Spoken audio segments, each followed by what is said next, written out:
Hey guys, Mark Ferrasci, Protect Dog Training and Legend. I wanted to kind of accent a couple points with where he's at. No, down, stay. Good.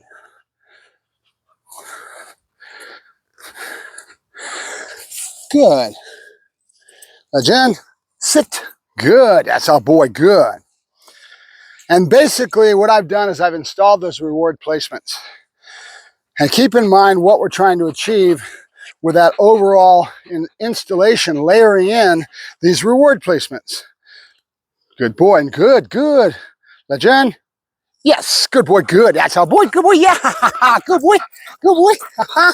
That's it, out, down, nope, down, stay. So, in a nutshell, the reward placements are there for a reason. Nope, down, stay. Drive state, boy, he's got one that goes through the roof. Also, I didn't condition him since he was a puppy, so there's a lot of negativity coming from his brain. Where's his head at in the work?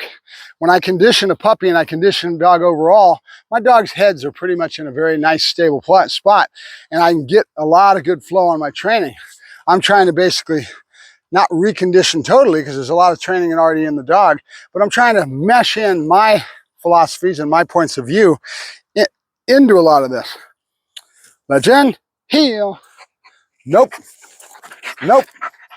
So one of the accent points that I want to try to get across is you see me layering in all these reward placements. At a certain point, we've got to get the full potential of why we've done this.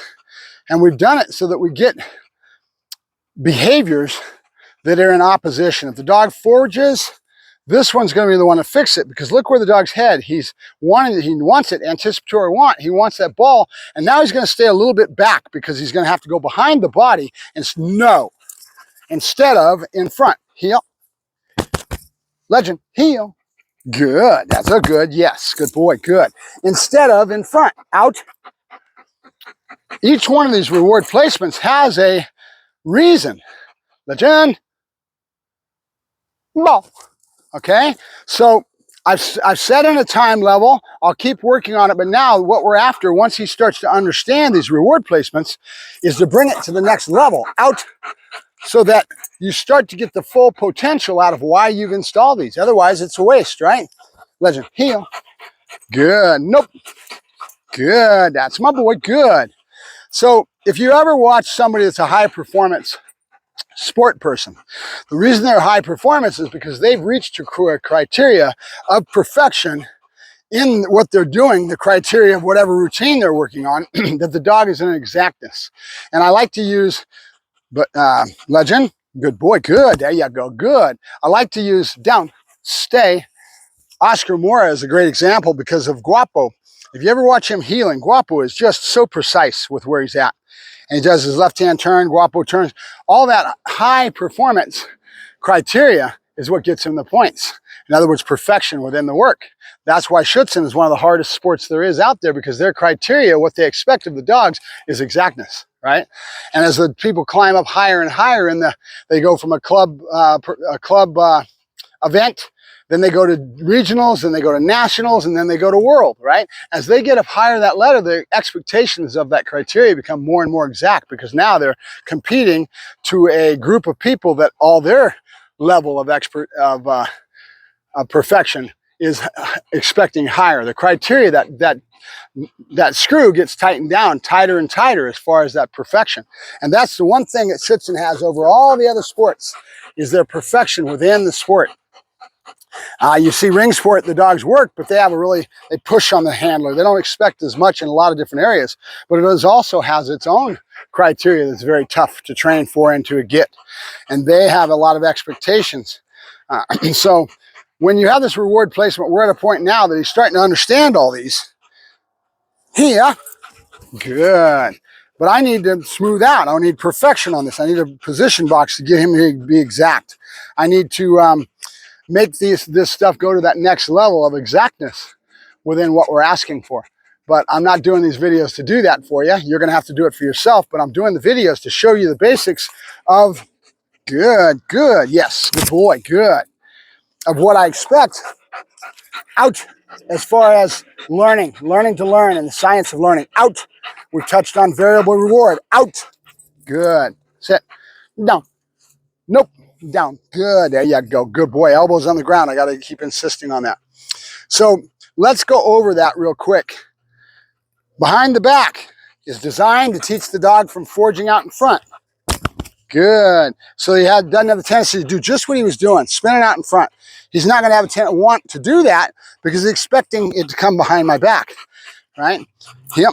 This one over the head has got him looking, and he sees the ball disappear, and he's waiting for it. It's going to be only one of two reward placements. It's going to be either behind the back, which he just anticipated and wanted to go towards, you heel. And or it's going to be over the head, right? So now anticipatory want is going to take the dog in, and then time level. How long you wait for it, you build on that time level. Good, good. Legend. Ball. Okay?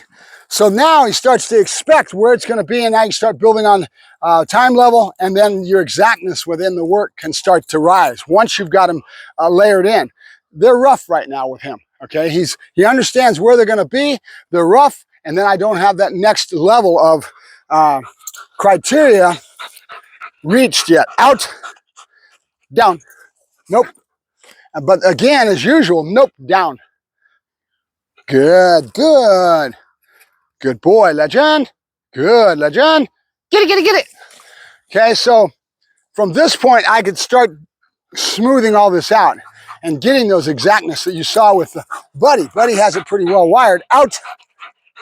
But even he is not sport worthy, right? If I was going to go out and compete, I'd want to make sure that I work towards that criteria, that higher criteria, to get a higher point base, because I had everything really smoothed out and exact. No. Yes.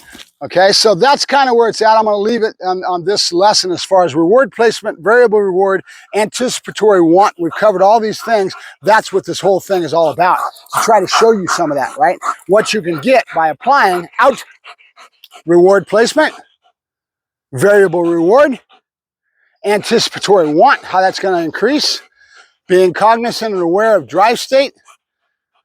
I think I've covered all that. So we're going to end this series based on all this, and I've left it in a real rough spot. Down. I haven't showed you the exactness in it. Will I? Probably not. It's a client's dog. I've only got so long to work, so I'm more worried about the world. Meaning, people, places, things, and where his head's at in the work as far as public. That is more important to me with this dog, because the customer is a client that's not reaching for this high criteria, is not reaching for sport performance. So by doing this, no. Flat collar, back to where he's at. No, down. Good.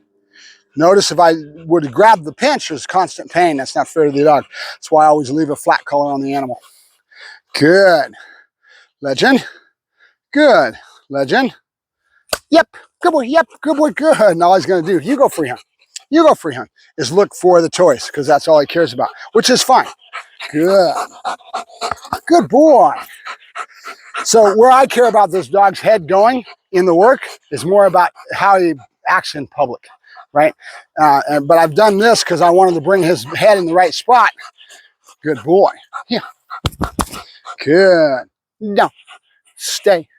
Good. So that we could demo him and use it as a demonstration and get some points across. So think about what I've covered. Variable reward, anticipatory want, reward placement. How are you layering in that? But now it would need to be, at this point, we would need to take it to that next level. Really get a lot better, where you really know that he understands these different reward placements, that he's watching and waiting for it, that his behavior is in line with what you're after, which means I'm looking, I'm waiting. It's going to be behind the back, or it's going to be over the head when he's next to you, right? If he comes in front, it's going to be in the neck or behind my legs. And it's the same thing if you think about it. The visual, he's got it seen, he's looking at it. You do that enough times, he comes in, he sits, he's looking at it, you build that behavior, and now all of a sudden you start taking it out of your hand, not going to worry about it, and you put it on the other side. Now he sees the ball disappear, and he goes, wait a minute, it can only be in one more spot, and that would be between the legs, right? So that anticipatory want is kind of built in, right? And same thing with the at your side, he's only got two reward placements he can get, contextually in that position, which would be one over the head and one behind the back.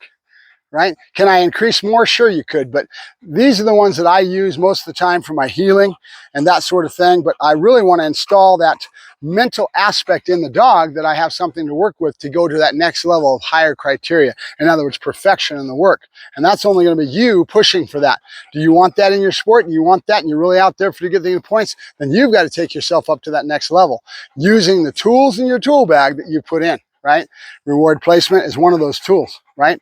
Anticipatory want, variable reward. And remember, when I do variable reward here and he starts to get more longevity going down I can also install variable reward somewhere else. And he's going to understand the concept of that variable reward somewhere else, and you can use it when you need it. That's what I'm talking about with tools in your tool bag, right?